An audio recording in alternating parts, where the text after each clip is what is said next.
Vice President Sara Zimmerman Duterte, former Presidents Joseph Ejercito Estrada, Gloria Macapagal Arroyo, and Rodrigo Roa Duterte, Senate President Juan Miguel Zubiri, and the honorable members of the Senate, House Speaker Ferdinand Martin Romualdez, and the honorable members of the House of Representatives, Chief Justice Alexander Gesmundo, and the honorable justices of the Supreme Court, the Apostolic Nuncio, Most Reverend Charles John Brown, and the esteemed members of the Diplomatic Corps, the honorable members of the Cabinet, our First Lady, Luis Araneta Marcos, and our children,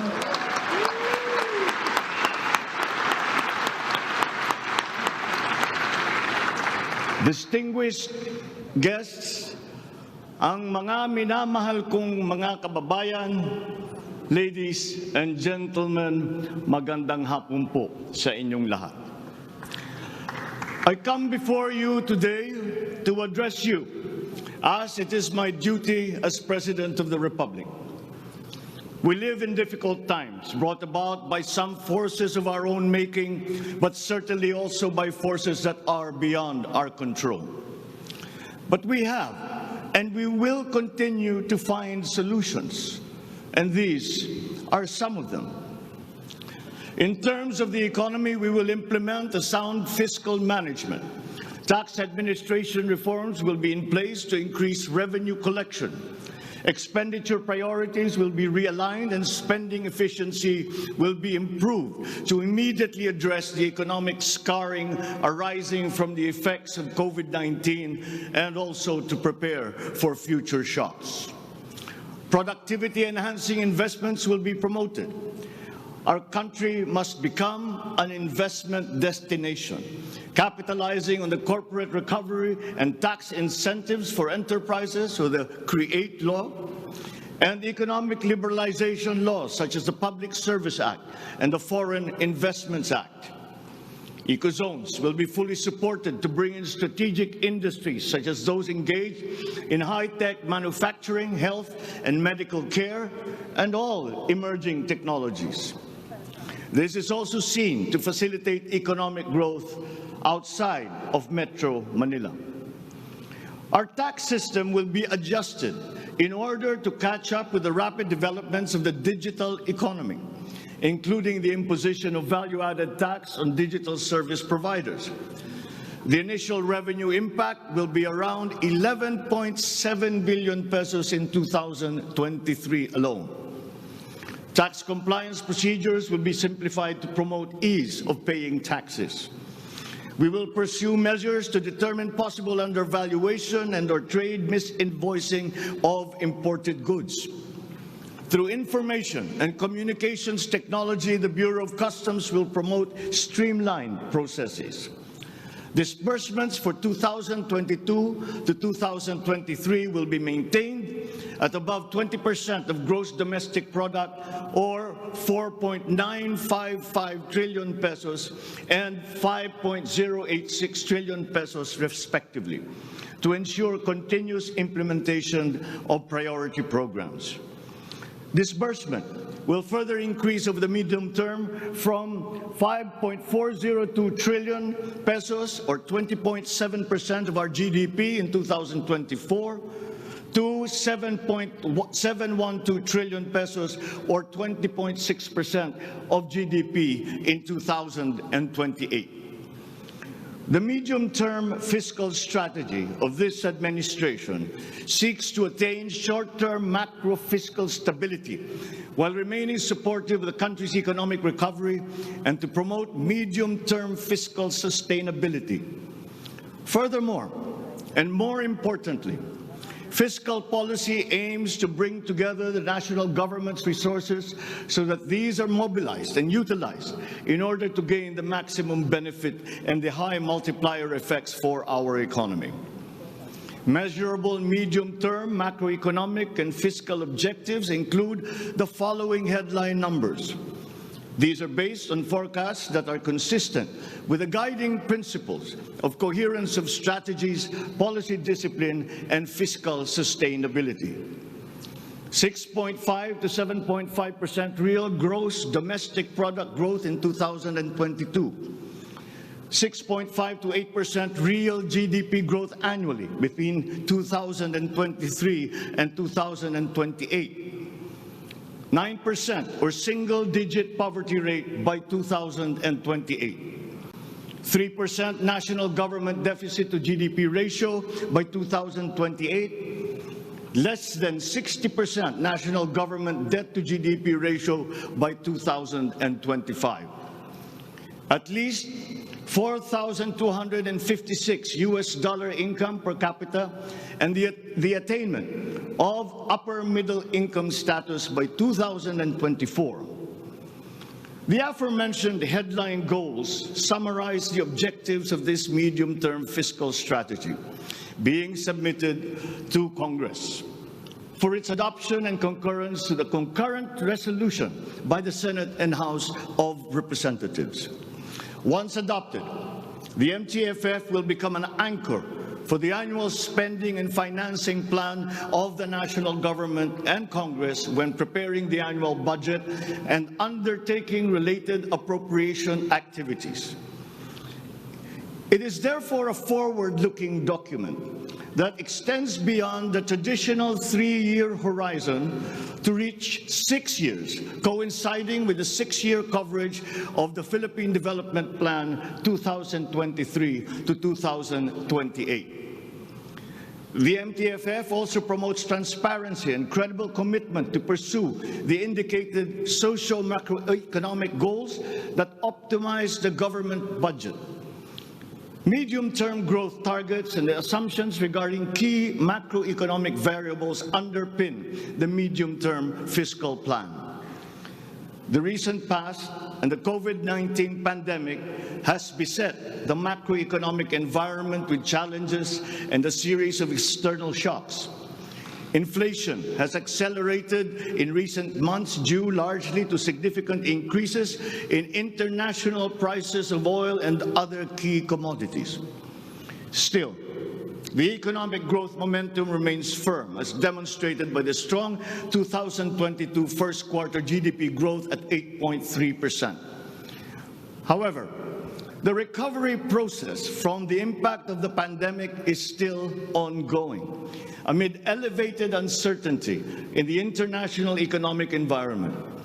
Revisions in the macroeconomic assumptions incorporate these challenges and most recent economic developments, leading to upward adjustments in the following: inflation rate for 2022 to 2023, foreign exchange rate for 2023 to 2025, and goods and services imports growth for 2022. The economy is expected to grow by 6.5 to 7.5% this year as we continue to reopen the economy while considering the recent external developments. In the first quarter alone, GDP saw an increase in household consumption and private investments, along with a robust manufacturing industry, high vaccination rate, improved healthcare capacity, and an upward trend in tourism and employment. This is expected to continue for the rest of the year. The strong economic growth is projected to be sustained and expanded further to 6.5 to 8% from 2023 until 2028. The average inflation for 2022 is projected to range from 4.5 to 5.5%, following the uptick in fuel and food prices as a result of the ongoing Russia-Ukraine conflict and the disrupted supply chains. It is slightly adjusted to 2.5 to 4.5% in 2023 and is seen to return to the target range of 2.0 to 4.0% by 2024 until 2028. Dubai crude oil price is expected to settle at $90 to $110 per barrel in 2022, $80 to $100 per barrel in 2023, and $70 to $90 per barrel from 2024 onwards, as oil supply is expected to catch up and stabilize over the medium term. The Philippine peso is projected to average between 51 to 53 pesos per US dollar in 2022, and 51 to 55 pesos per US dollar from 2023 onwards, due to aggressive monetary policy tightening by the US Federal Reserve, market aversion amid the Russian-Ukraine conflict, and again, increased global oil prices. Lastly, exports of goods are expected to grow by 7% in 2022 and 6% from 2023 to 2028. On the other hand, imports of goods are projected to grow by 18% in 2022, 6% in 2023, and 8% from 2024 to 2028. I have instructed the NEDA to coordinate with other agencies and work on the Philippine Development Plan for 2023 to 28, and to submit to me the complete blueprint and progress of its implementation not later than year-end. One of the main drivers of our push for growth and employment will be in the agricultural sector. With regard to food supply, we are confronted by a two-pronged problem: that which will hit us in the short term and that which will hit us in the long term. Tayo ay nahaharap sa mga problemang kagyat nating mararamdaman at mga hamong pangmatagalan. Ang mga suliraning agarang mararamdaman ng ating mga kababayan ay ang posibilidad ng tuloy-tuloy na pagsipa ng presyo ng pagkain at kakulangan sa supply ng ating pagkain. Upang masuportahan ang mabimili para mapanatili ang kanilang purchasing power o kapangyarihan sa pagbili, isinapinal ng Department of Agriculture ang planong taasan ang produksyon sa susunod na panahon ng pagtanim o planting season sa pamamagitan ng tulong pinansyal at teknikal. Magbibigay tayo ng pautang habang mas ilalapit natin sa sektor ng agrikultura ang hindi gaanong mahal na farm inputs na bibilhin na ng bulto ng gobyerno. Kabilang dito ang abono, pestisidyo, mga punla, feeds, fuel subsidy at ayuda para sa mga karapat-dapat na benepisyaryo. Para sa pangmatagalang solusyon, itataas natin ang produksyon ng mga kalakal at produktong pang-agrikultura. At para magawa ito, pagtitibayin natin ang tinatawag na value chain na nagsisimula sa mga magsasaka hanggang sa mga namimili. May mga bahagi ng value chain na sa ngayon ay kanya-kanya ang operasyon. Pagtibayin natin ang koordinasyon ng iba't ibang bahagi nito. Ang pagsasaliksik para sa mga makabagong paraan at ng pagtatanim at pag-aalaga ng hayop ay masusing gagabayan ng Department of Agriculture. Ang produksyon ng farm inputs o mga kakailanganin ng mga magsasaka sa pagpapalago ng kanilang sakahan ay ating iaayon sa mga hamong dala ng climate change at global warming. Mahigpit na pagsusuri ang gagawin ng ating mga eksperto tungo dito. Ang mga pautang at financial assistance sa mga magbubukid at mangingisda ay magiging institusyon at patakaran ng aking administrasyon.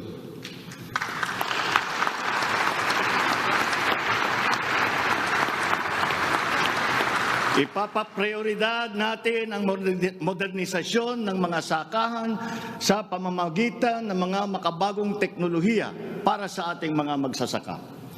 Atin palalawakin ang mga palaisdaan, babuyan at manukan. Lahat ng ito gagamitan ng siyensya para tumaas ang produksyong agrikultural.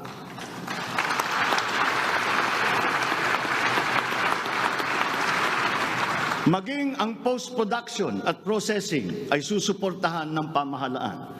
Gagawa tayo ng network, national network, ng farm-to-market road upang mas mabilis na mailakbay ng mga magsasaka ang kanilang mga produkto sa mga pamilihan. At gagawa tayo ng mga paraan upang maramdaman ng mga mamimili ang pagluluwag ng presyo ng mga produktong pagkain sa kayang halaga, gaya ng muling pagbubuhay ng mga Kadiwa Center. Hindi ito magagawa sa isang araw. Hindi magagawa sa isang buwan o isang taon lamang. Ngunit kailangan na natin simulaan ngayon.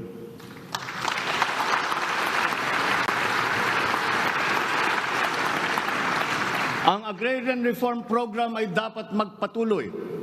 Agrarian reform is not only about acquisition, but also about support services and distribution.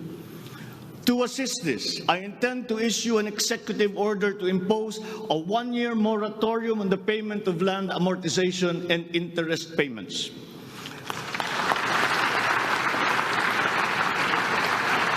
This is included in Republic Act number 11469, or the Bayanihan to Heal as One Act. A moratorium will give the farmers the ability to channel the resources in developing their farms, maximizing their capacity to produce and propel the growth of our economy.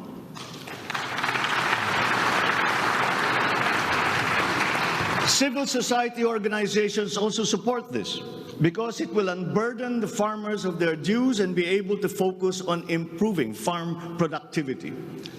Congress must also pass a law that will emancipate the agrarian reform beneficiaries from the agrarian reform debt burden, thereby amending Section 26 of Republic Act 6657.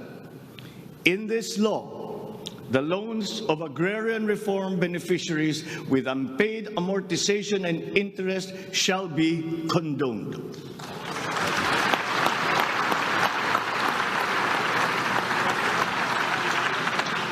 Layunin ng batas na ito ay burahin ang hindi mabayarang utang ng ating mga magsasaka na benepisyaryo ng agrarian reform.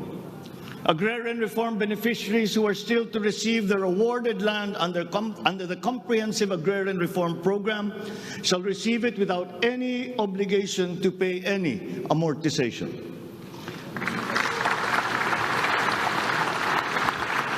The condonation of the existing agrarian reform loan will cover the amount of 58.125 billion pesos, benefiting 654,000 agrarian reform beneficiaries and involving a total of 1.18 million hectares of awarded lands. Executive Order number 75, Series 2019, requires that all government agencies, bureaus, departments, and instrumentalities to turn over agricultural lands to qualified agrarian reform beneficiaries. At present, we have a total of 52,000 hectares of unused agricultural lands of the government, which shall now be used for distribution to the following sectors in accordance with Section 40 of the Republic Act number 6657 as amended. Thus, landless war veterans, landless surviving spouse and orphans of war veterans, landless retirees of the Armed Forces of the Philippines and the Philippine National Police. Agricultural lands acquired under this program will be given to graduates of college degrees in agriculture who are landless.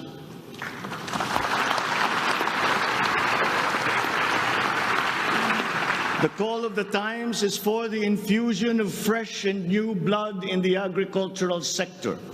We need a new breed of farmers equipped with modern agricultural technology able to engage in sustained scientific farming that will not only increase farm yields, but also resilience in the face of climate change.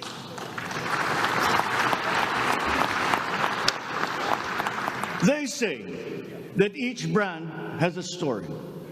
As for the Filipino brand, ours is deeply rooted in our rich cultural heritage, and the tourism sector plays an invaluable role in the promotion of the Filipino brand.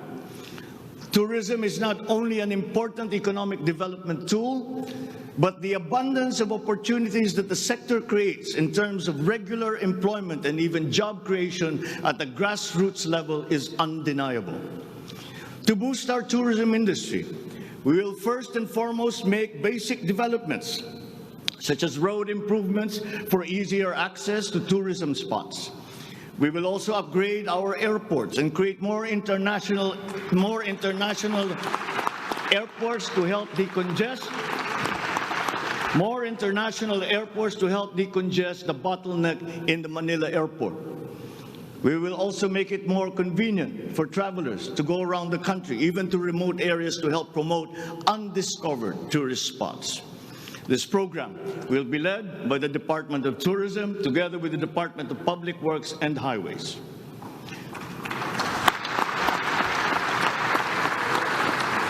To foster the Filipino brand is to spark our sense of pride and reaffirm our strong sense of identity. It is time to welcome the rest of the world with an enhanced Filipino brand that is unique, attractive, and creative. The creativity of the Filipino is truly world-class. We excel in arts and culture, new media, live events, avenues which generate primary and downstream jobs for our creative and talented countrymen. Unfortunately, ang mga hanap buhay na ito ang unang pinadapa ng pandemya at ang pinakahuli namang makabalik sa normal. The creative industry likewise faces many challenges, including workplace conditions, working hours, intellectual property rights, and the welfare of our beloved freelancers who were left vulnerable during the height of the pandemic.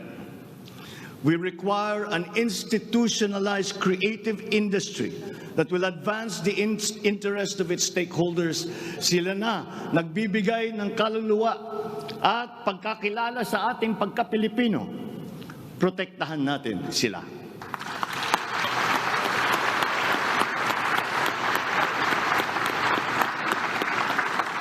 The Department of Social Welfare and Development has a large part to play in all of this. Magpapatuloy ang ating pagkalinga sa ating mga kababayan na lubos na nangangailangan. Hindi po natin sila pababayaan. Mangunguna sa pag-aagapay sa kanila ang Department of Social Welfare and Development.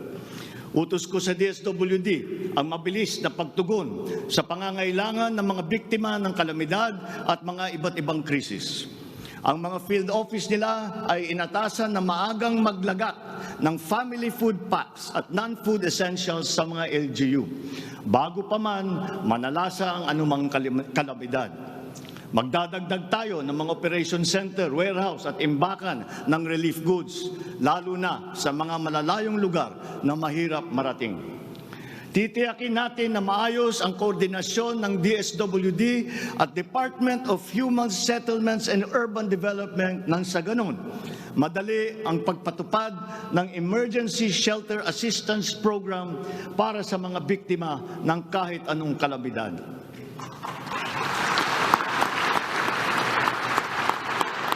Pagtitibayin pa natin ang komprehensibong programang Assistance to Individuals in Crisis Situations o ang ating tinatawag na AICS para maiparating ang tulong sa mas maraming biktima. Hindi natin papahirapan ang mga biktima ng krisis na dudulog sa ahensya. Gagawin nating simple ang proseso ng paghingi at pagparating ng tulong. Dahil hindi naman dapat dinadagdagan pa ang hirap ng nararanasan ng ating mga mamamayan. Upang matiyak na mapupunta sa kwalipikadong mga pamilya ang tulong na pamahalaan sa pamamagitan na 4Ps o Pantawid Pamilya Pilipino Program, titiyakin natin na malilinis ang listahan ng benepisyaryo.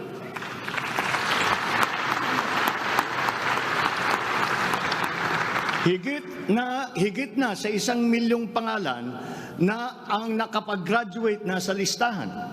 At nagagalak akong mabatid na sila ay nakakatayo na sa kanilang sariling paa. Kaugnay nito, ay inutusan ko ang DSWD na pag-ibayuhin pa ang pagrepaso ng listahan upang maitutok ang pamimigay ng sapat na ayuda sa mga lubos na nangangailangang pamilya. Magpapatuloy ang supplemental feeding program para sa mga bata sa child development centers at supervised neighborhood play at lalo pa nating palalawakin sa taong 2023.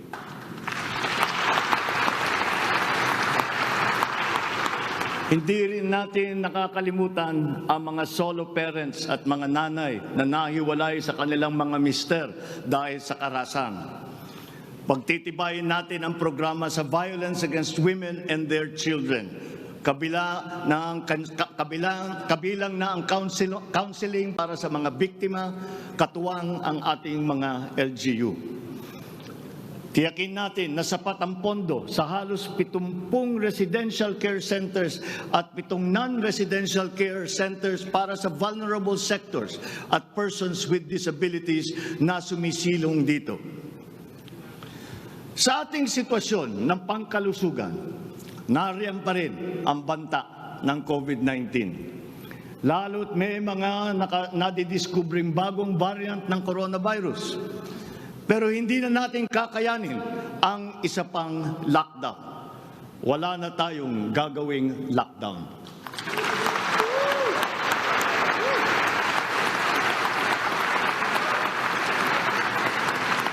Dapat natin balansehin ng maayos ang kalusugan at kapakanan ng ating mga mamamayan sa isang banda at ang ekonomiya naman sa kabilang banda.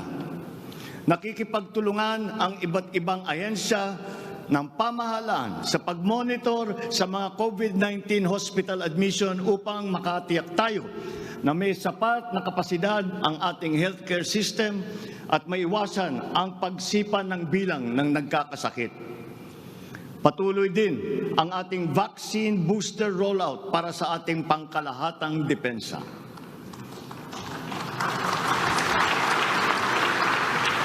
Sa ganitong paraan, kahit pa tumaas muli ang bilang ng mga COVID cases, mananatiling mababa ang bilang ng mga maospital at bilang ng mga namamatay. Sa pamamagitan nito, unti-unti rin tayong masasanay na nariyan ang virus pero hindi na seryoso ang banta sa ating buhay. Iaayon natin ang ating mga health protocols sa kung ano ang ating pangangailangan sa paglipas ng panahon at lalo pang iibayuhin ang kooperasyon kasama ang pribadong sektor upang tumaas pa ang kumpiyansa ng mga mamumunuhan nang sa gayon ay bumalik na tayo sa full capacity, lalo-lalo na ang ating mga negosyo.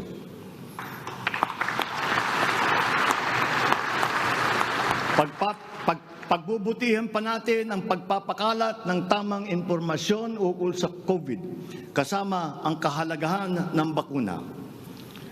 Mananatili muna sa ngayon ang alert level system natin. Pinapag-aralan natin ang ibang paraan ng klasifikasyon upang mas babagay sa kasalukuyang sitwasyon, lalong-lalo na sa pagbabago ng COVID. Sa pakikipagtulungan ng Kongreso, itatatag natin ang ating sariling Center for Disease Control and Prevention at ang isang Vaccine Institute.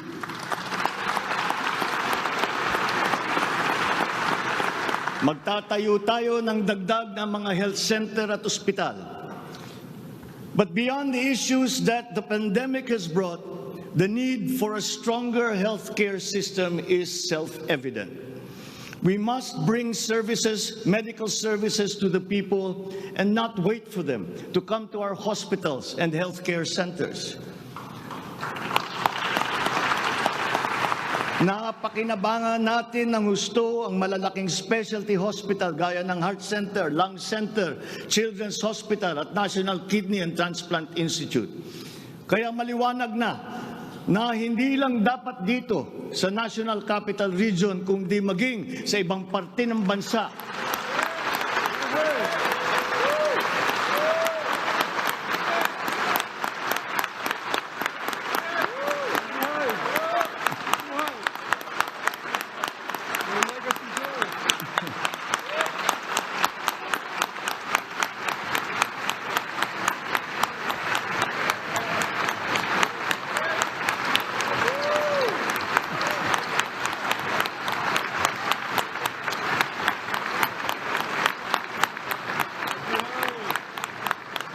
Maliwanag na hindi lamang dapat dito lamang sa National Capital Region, kundi maging sa ibang parte ng bansa, kailangan magdagdag ng ganitong uri ng mga pagamutan. Bukod dito, upang mailapit natin ang healthcare system sa taong bayan, nang hindi sila kailangan pumunta sa sentro ng kanilang bayan, lalawigan o region, ay maglalagay tayo ng mga clinic, mga RHU, na pupuntahan ng mga doktor, nurse, midwife, medtech, 1 beses, 2 beses sa 1 linggo. Nang sa ganun, magiging mas madali sa may karamdaman na magpapagamot nang hindi na kailangan magbiyahe ng malayo.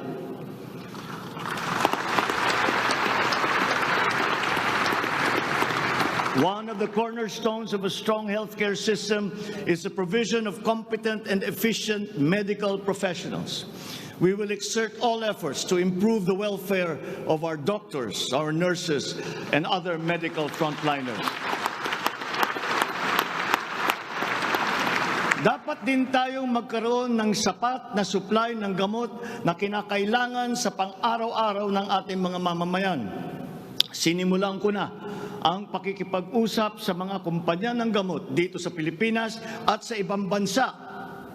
Hinihikayat natin na buksan nila ang merkado upang bumaba ang presyo ng gamot.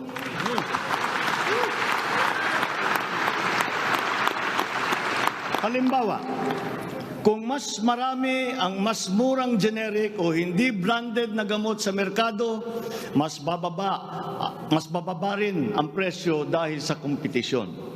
Ang Department of Trade and Industry ay nakikipag-usap sa mga interesadong manufacturer ng generic drugs na papasok sa ating bansa.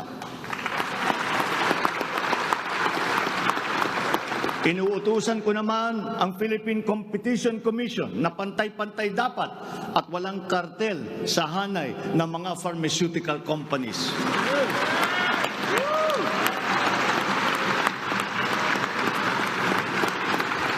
Dahil kapag bukas ang merkado, bababa ang presyo ng gamot para mapakinabangan ng ating mga mamamayan. This is one of the hard lessons that we learned when the pandemic struck, and therefore we must act on that shortcoming.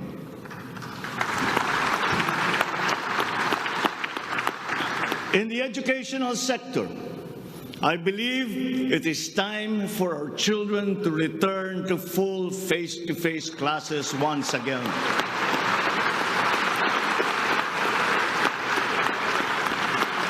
The Department of Education, led by our highly able Vice President Sara Duterte, is now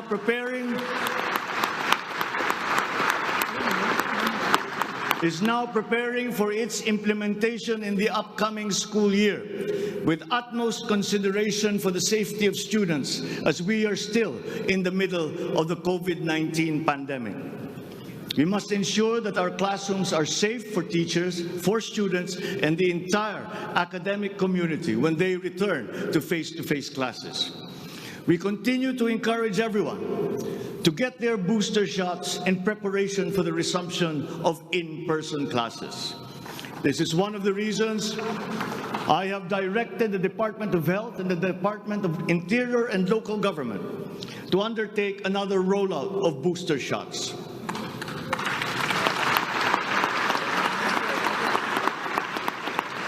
The condition and availability of schoolrooms for our students must also be addressed, again, in coordination with the Department of Public Works and Highways. Though some complications have arisen over the question of repair of school buildings in relation to the Mandanas-Garcia ruling, this will be ironed out.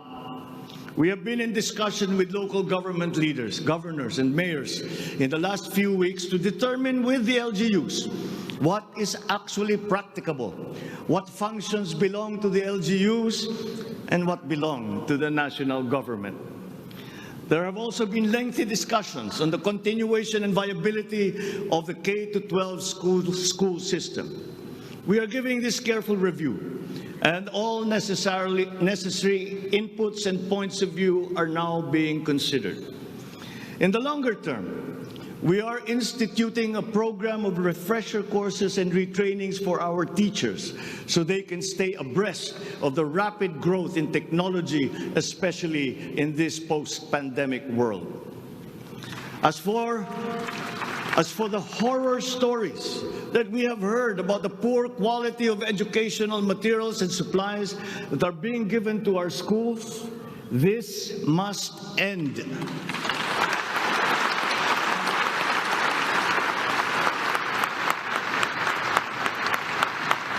Our children must always be equipped with the best that we can provide. Ang edukasyon ay ang tangi nating pamana sa ating mga anak na hindi mawawaldas. Kaya anumang gastusin sa kanilang pag-aaral ay hindi tayo nagtitipid. Hindi rin tayo nagtatapon.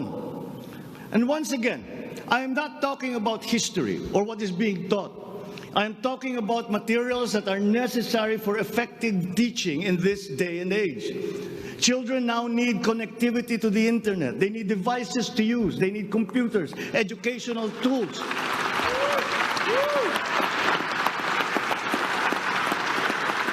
So that they might participate fully in the digital community here and abroad. We must do better in the international rankings, especially when it comes to the so-called STEM subjects: science, technology, engineering, and mathematics.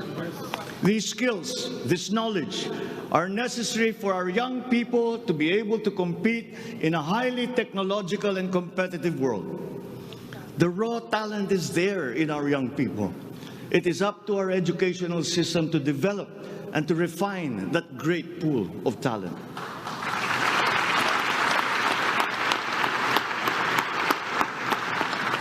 Foreign employers have always favored Filipino employees because of our command of the English language. This is an advantage that we must continue to enjoy. The internet has now become the global marketplace, not only for goods, services, but also for ideas, even extending to our own personal interactions.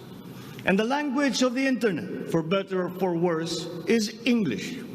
Therefore, the question of our medium of instruction must be continuously re-examined to maintain that advantage that we have established as an English-speaking people.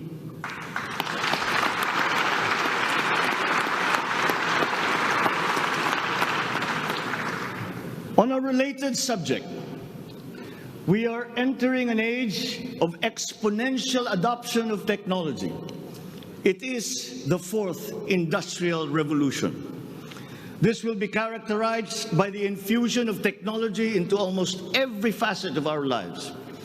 Breakthrough technologies in the areas of quantum computing, artificial intelligence, nanotechnologies, the Internet of Things, robotics, self-driving electric vehicles, 3D printing, virtual and augmented realities, among others, that will radically transform the way business is done.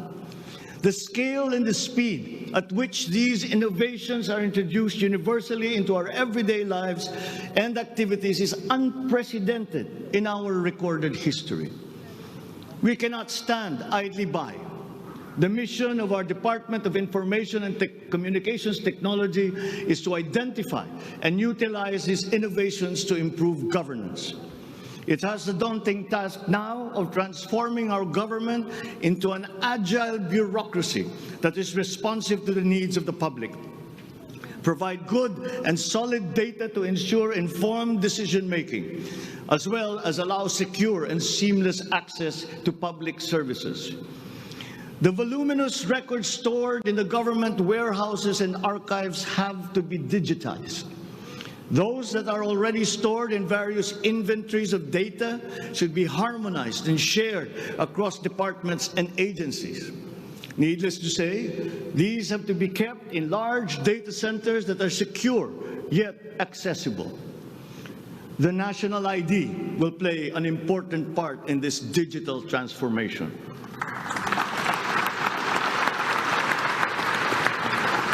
For citizens to be able to seamlessly transact with government, their identity must be easily verifiable. We expect to issue 30 million physical IDs and 20 million digital IDs by the end of this year. The target is to accomplish the issuance of about 92 million IDs by the middle of next year. As the world moves into rapid digitalization, the digital divide will become more pronounced. The depth and breadth at which these technologies will be transformative in our lives is fully expected. This will open new opportunities for the creation of wealth, but will also likely create inequalities. Hence, universal connectivity will be a vital component in order to ensure that no citizen is left behind.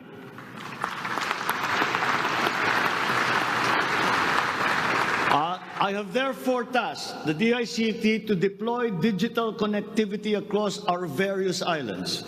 This will be done through the implementation of the National Broadband Plan, the Common Tower Program, connecting our geographically isolated and disadvantaged areas via our Broadband ng Masa project.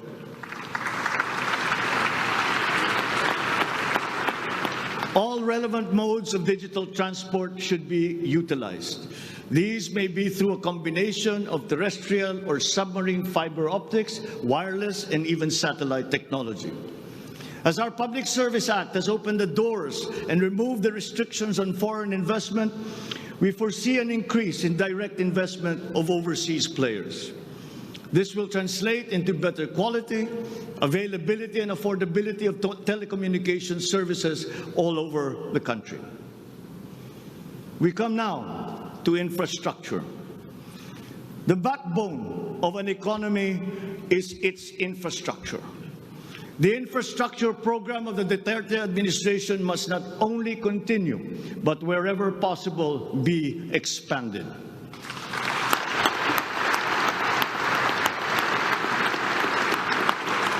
We shall confidently build on this firm foundation established by my predecessor, as it is in building an edifice.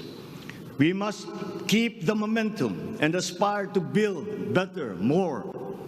Necessarily, infrastructure development will remain a very high priority in our drive for growth and employment. Once again, I will not suspend any of the ongoing projects, as those have already been shown to be of benefit to the public that they serve.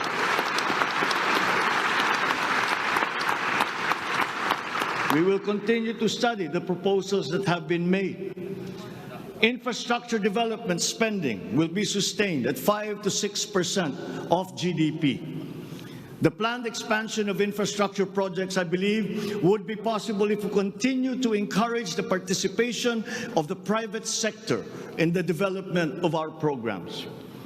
Public-private partnerships, or PPPs, hold great potential for that expansion, for infrastructure development, and for innovation.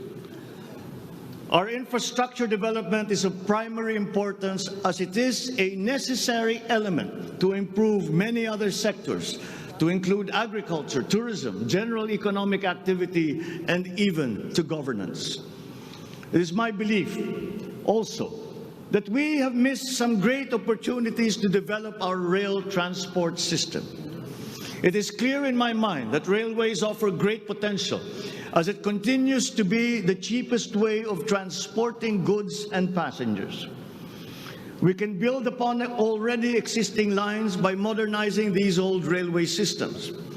There are dozens of railway projects on the ground, above the ground, below ground, not just in Manila, but in other regions, at various stages of implementation and with a combined cost of 1.9 trillion pesos. This administration is committed to finish building the current portfolio of investments, approve railway projects such as the North-South Commuter Railway System, the 33-kilometer Metro Manila Subway Project, the 147-kilometer North-South Commuter Railway System, the 12-kilometer LRT1 Cavite Extension, the 23-kilometer MRT-7, and the common station that will connect LRT-1, MRT-3, and MRT-7. And beyond NCR, larger-scale railway systems like the 102-kilometer Mindanao Railway Project,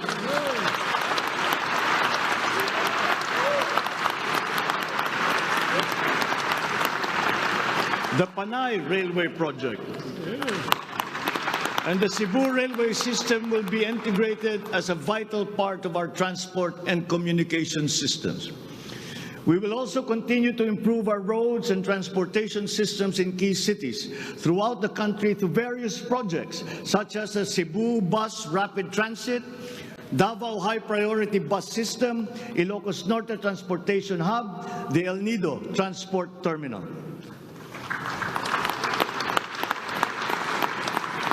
My order to the Department of Transportation, or DOTR, is really very simple. Full speed ahead.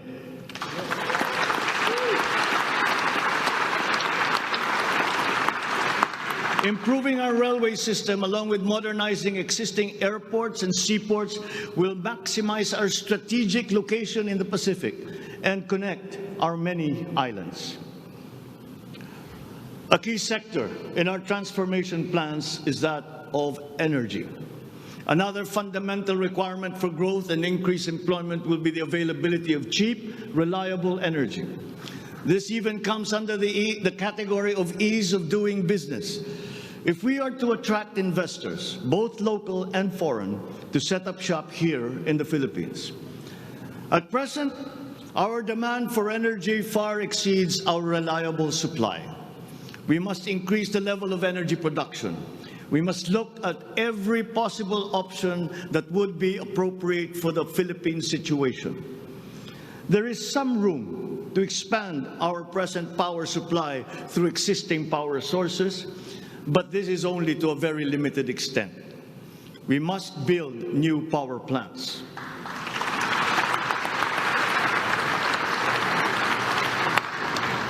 We must take advantage of all the best technology that is now available, especially in the areas of renewable energy.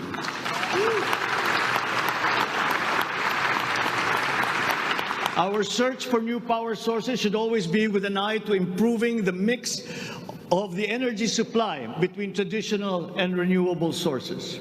The technology on renewable energy is progressing rapidly, and many of these technologies are appropriate for the Philippines.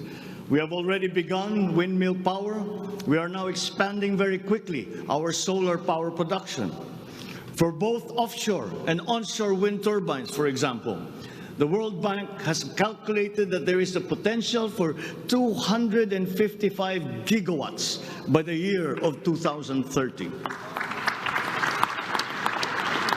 Solar power has steadily increased its efficiency in converting sunlight to electrical power, which is particularly attractive for the Philippines. Because unlike wind power, solar power is practical almost everywhere in the Philippines all year round.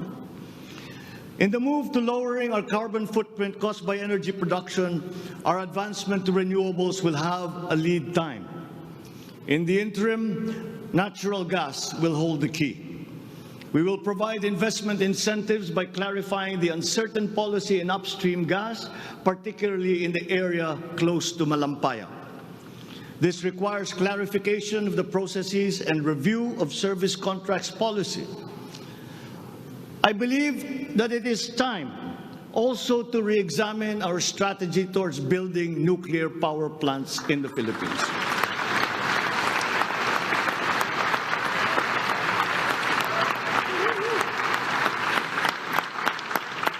We will comply, of course, with the International Atomic Energy Agency regulations for nuclear power plants as they have been strengthened after Fukushima.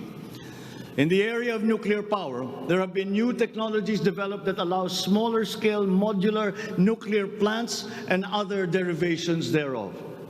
Once again, PPPs will play a part in support as funding in this period is limited. Furthermore, we must examine the entire system of transmission and distribution for the purpose of finding ways to lower the price of energy to the consumer and to industry. We must expand the network of our transmission lines while examining schemes to improve the operation of our electrical cooperatives. All this in aid of reducing energy costs, especially but not limited to households.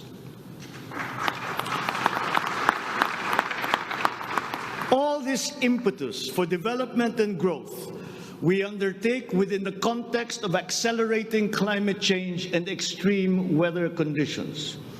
Though we are a minor contributor to climate change globally, we have the unfortunate distinction of being one of the most vulnerable countries to the effects of climate change. For the welfare of our people, it is incumbent upon us to alleviate the effects of that vulnerability. The use of renewable energy is at the top of our climate agenda. We will increase our use of renewable energy sources such as hydropower, geothermal power, solar, and wind. Geographically, we are a disaster-prone country. Capacity building for our natural disaster resiliency is therefore a must. Investment in science and technology is imperative to enable us to have accurate weather forecasts and on-time disaster alerts. Studies show that already now many areas in the Philippines are at high risk from the rise in sea levels brought about by the increase in global temperature. We must adapt to this phenomenon with disaster-proof planning for our communities. We will also look into the precarious freshwater supply situation in the country, especially in our urban areas. Many of our water supply systems date back to the 1950s, and they must now be rehabilitated and improved. I've instructed the DNR, together with the DPWH, to explore possible partnerships with the private sector to address this crucial situation. The Philippines has excellent laws on the environment, but we have to guarantee that these laws are properly enforced. And this will require a great deal of coordination and cooperation between concerned government agencies and private stakeholders. Companies who exploit our natural resources must follow the law. We all have the responsibility to preserve this earth, for we are but custodians, and we will pass on this great treasure to future generations.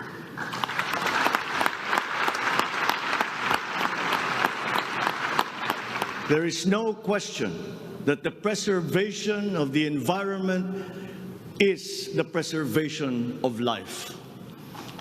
If we cannot mitigate climate change, all our plans for the economy, all our plans for our future will be for naught. Bawat Pilipino sa ibayong dagat na nagsasakripisyong lisanin ang kanyang pamilya sa Pilipinas upang maghanap buhay ay nararapat lamang magkaroon ng pamahalaang matatawag nilang tahanan habang nasa ibang bayan. Ito ang papel na gagampanan ng kagawaran ng manggagawang mandarayuhan o Department of Migrant Workers matapos itong ideklara bilang ganap na ahensya ng gobyerno ng isang taon. Ang kagawarang ito ang magsisilbing kanlungan ng ating mga kababayan sa gitna ng mundong walang kasiguruhan at mahigpit na kompetisyon. Ito ang maglalatag sa kanila ng mga oportunidad. Titiyak na ang kanilang mga hanap buhay ay tugma sa kanilang mga kasanayan. Maninigurong akma ang sahod at maayos ang kalagayan sa kanilang mga kumpanya at mga ngalaga sa kanilang mga pamilya habang sila ay nasa malayo. Gagawin natin ito sa pamamagitan ng pag-aalis ng red tape sa sistema ng pagsusulong ng digital empowerment. We shall automate the verification of contracts and issue secure overseas employment certifications that you can keep on your smartphone. I call on the Department of Migrant Workers and the DICT to make this a top priority.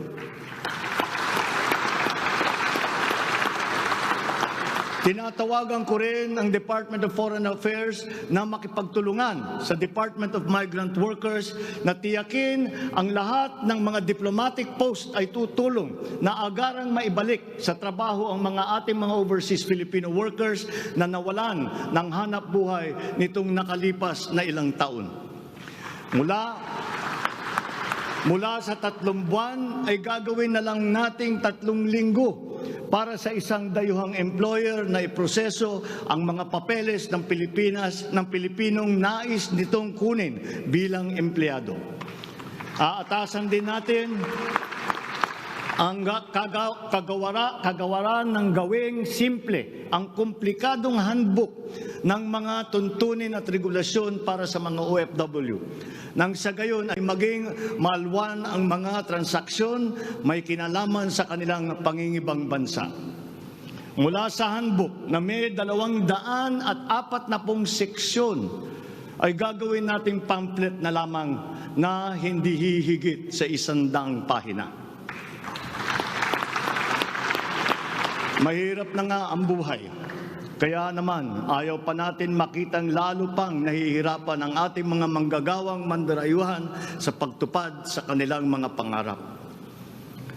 Para sa mga kababayan nating naiipit sa kaguluhan, inaabuso at nanganganib ang buhay, ikinagagalak kong sa ilalim ng aking pamumuno ay ilulunsad natin ang One Repatriation Command Center o ORCC. Ilalaan natin ang isang social media platform ng Department of Migrant Workers at ang hotline upang matulungan agad at maligtas sila mula sa mas higit na kapahamakan.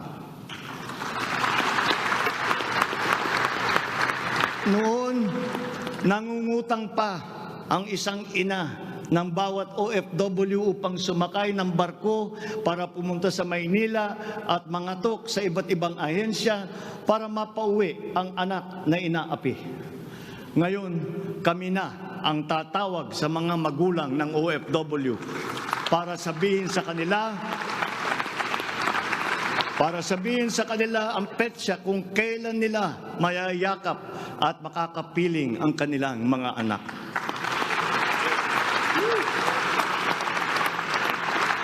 Sa kasalukuyan ay nakikipag-ugnayan tayo sa pamahalaan ng Saudi Arabia upang buksan muli ang deployment.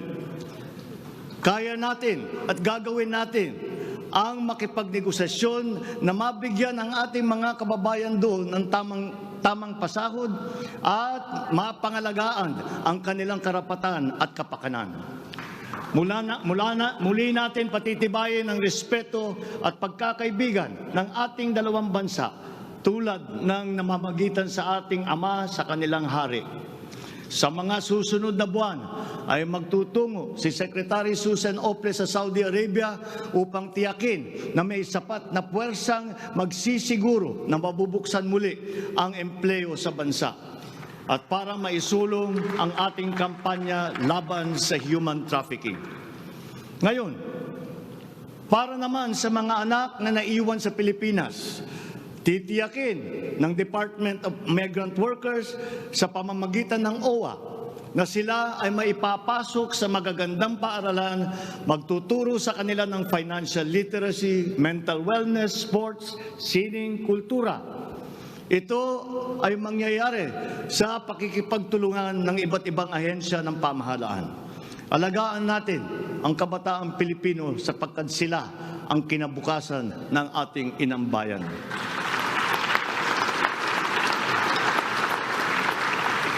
Sa ating mga kababayan na nasa ibang bansa, you deserve a home in government, not only for the money that you send home, but you are not cold tools of the economy. You deserve it for your sacrifices for our country and your perseverance and excellence in the global arena. You OFWs represent the fighting faith of the Filipinos as a nation and as a people. Let us transform your overseas journey into inspirational stories for all time. Thanks to you, our dear legislators, and of course to the man every OFW now refers to as their tatay, President Rodrigo Duterte. you passed the law that created this new home for our OFWs.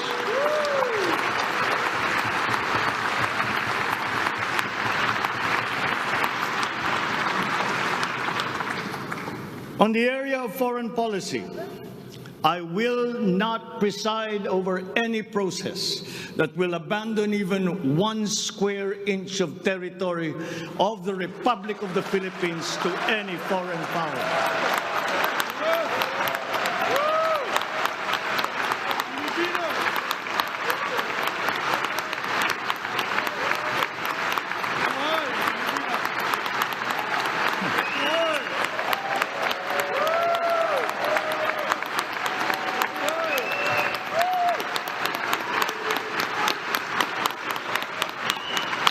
With respect to our place in the community of nations, the Philippines shall continue to be a friend to all, an enemy to none.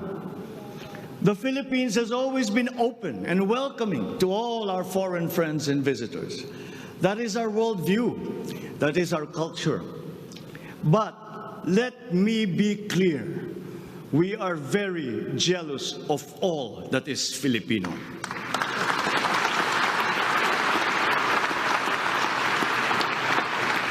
We will be a good neighbor, always looking for ways to collaborate and cooperate with the end goal of mutually beneficial outcomes. If we agree, we will cooperate and we will work together. And if we differ, let us talk some more until we develop a consensus.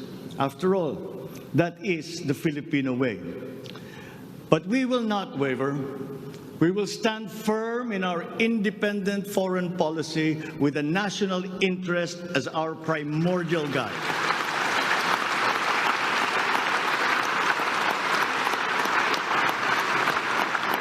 We commit to maintaining good relations with the rest of the world.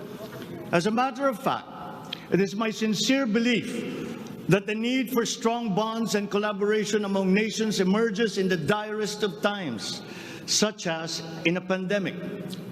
The partnerships and alliances that we make with all will provide stability that all nations will need as we emerge into this new global economy. The Philippines will continue to promote stronger and multifaceted relationships with all our partners around the world. We are, in fact, grateful for the messages of support and offers of help that we have received from many of our friends in the international community. This has been communicated to us through the different envoys and ambassadors here in the Philippines. Such strong relationships can only be beneficial to all involved. As I am here today addressing the legislature, allow me now to propose legislation that we would like you to pass in support of these programs. 1. National Government Right-Sizing Program, a reform mechanism that seeks to enhance the government's institutional capacity to perform its mandate and to provide better services while ensuring optimal and efficient use of resources. Compared to previous government reorganization efforts, the NGRP will entail a comprehensive strategic review of the functions, operations, organization, system, and processes of the different agencies, and massive and transformational initiatives in agencies concerned, such as mergers, consolidations, splitting, transfer, and even the abolition of some offices. The right-sizing efforts will also involve the conduct of a comprehensive strategic review of functions, programs, and projects that will cut across various agencies. Number 2, a budget modernization bill. This seeks to institutionalize a cash-based budgeting system under Executive Order number 91, Series 2019, to strengthen fiscal discipline in the allocation and use of budget resources by ensuring that every peso budgeted by the government would lead to the actual delivery of programs and projects. The full implementation of the CBS is timely and vital as the government executes response and recovery plans post-pandemic. Number 3, Tax Package 3 Valuation Reform Bill. This bill provides for the establishment of real property values and valuation standards across the country, and B, the development of real property information system that provides for the database of all real property transactions and declarations in the country. Number 4, Passive Income and Financial Intermediary Taxation Act. This seeks to reform the taxation of capital income and financial services by redesigning the financial sector taxation into simpler, fairer, more efficient, and a revenue-neutral tax system. It also represents to adopt a regionally competitive tax system. Number 5, E-Government Act, which provides for the establishment of the e-government master plan, which shall cover all e-government services and processes. Number 6, the Internet Transaction Act, or e-commerce law, which aims to establish an effective regulation of commercial activities through the Internet or electronic means to ensure that consumer rights and data privacy are protected, innovation is encouraged, fair advertising practices and competition are promoted. Online transactions are secured, intellectual property rights are protected, and product standards and safety are observed. Number 7, Government Financial Institutions Unified Initiatives to Distressed Enterprises for Economic Recovery. This seeks to provide financial assistance to distressed enterprises critical to economic recovery through programs and initiatives to be implemented by the Land Bank of the Philippines, the Development Bank of the Philippines, and the Philippine Guarantee Corporation for purposes of addressing liquidity or solvency problems of MSMEs and strategically important industries to encourage their continued operation and maintain employment. Number 8, the establishment of a Medical Reserve Corps. Establishes a Medical Reserve Corps under the Health and Emergency Management Bureau of the DOH. The MRC shall be composed of licensed physicians, medical students who have completed their 4 years of medical courses, graduates of medicine, registered nurses, licensed allied health professionals. Number 9, National Disease Prevention Management Authority. This bill seeks to create the Center for Disease Prevention and Control attached to the DOH. Number 10, the creation of the Virology Institute of the Philippines. This will create the Virology Science and Technology Institute of the Philippines as an attached agency of the DOST. All offices and units under the DOST with functions related to virology shall now be transferred to the Virology Institute of the Philippines. Number 11, the Department of Water Resources.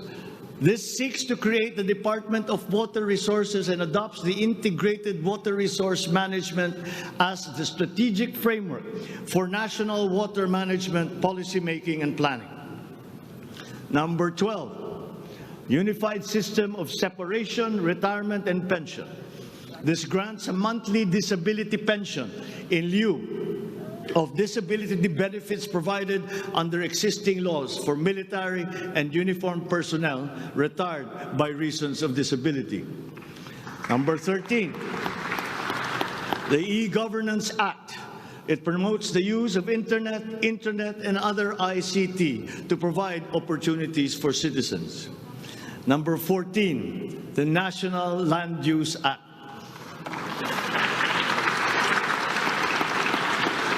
This will provide for a rational and holistic management and development of our country's land and water resources, hold owners accountable for making these lands productive and sustainable, strengthen the LGU to manage ecological balance within its jurisdiction. It also provides for land use and physical planning framework as a mechanism in determining policies and principles to implement this legislative measure. Number 15, the National Defense Act. This seeks to amend the antiquated National Defense Act of 1935 to provide for a change in the military structure of the armed forces of the Philippines that is more responsive to current and future non-conventional security threats to the country's territorial integrity and national sovereignty. Number 16, Mandatory Reserve Officers Training Corps and National Service Training Program.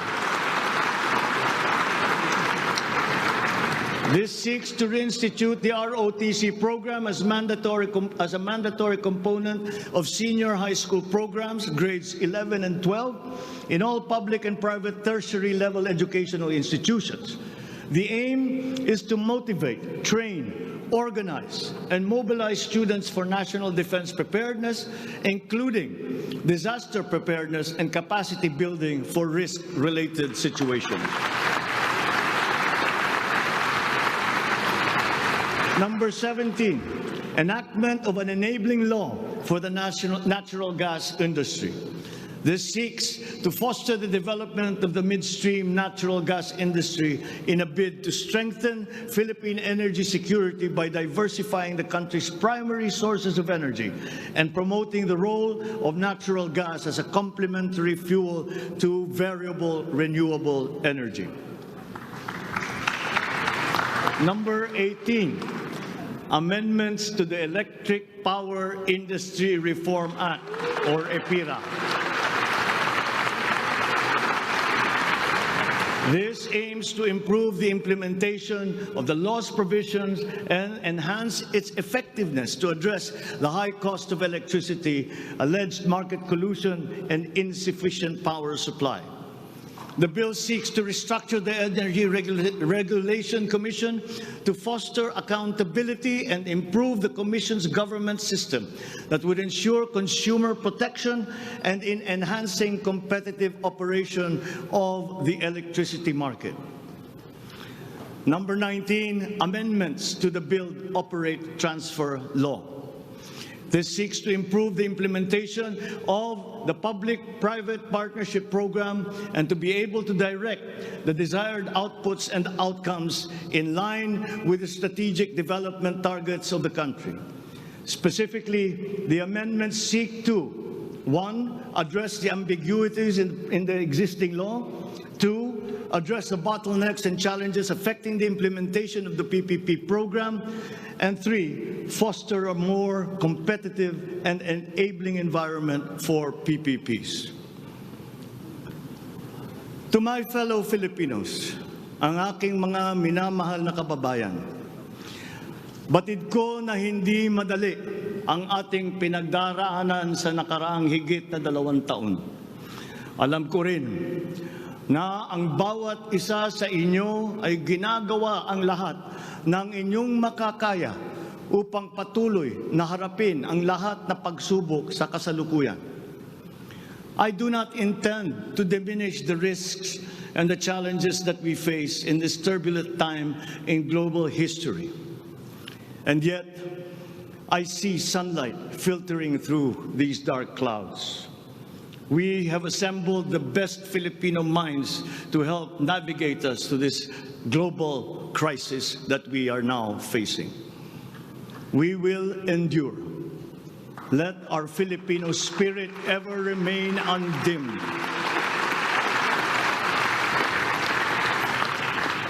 I know this in my mind. I know it in my heart. I know it in my very soul. The state of the nation is sound. Thank you and good afternoon. Marami pong salamat sa inyong lahat.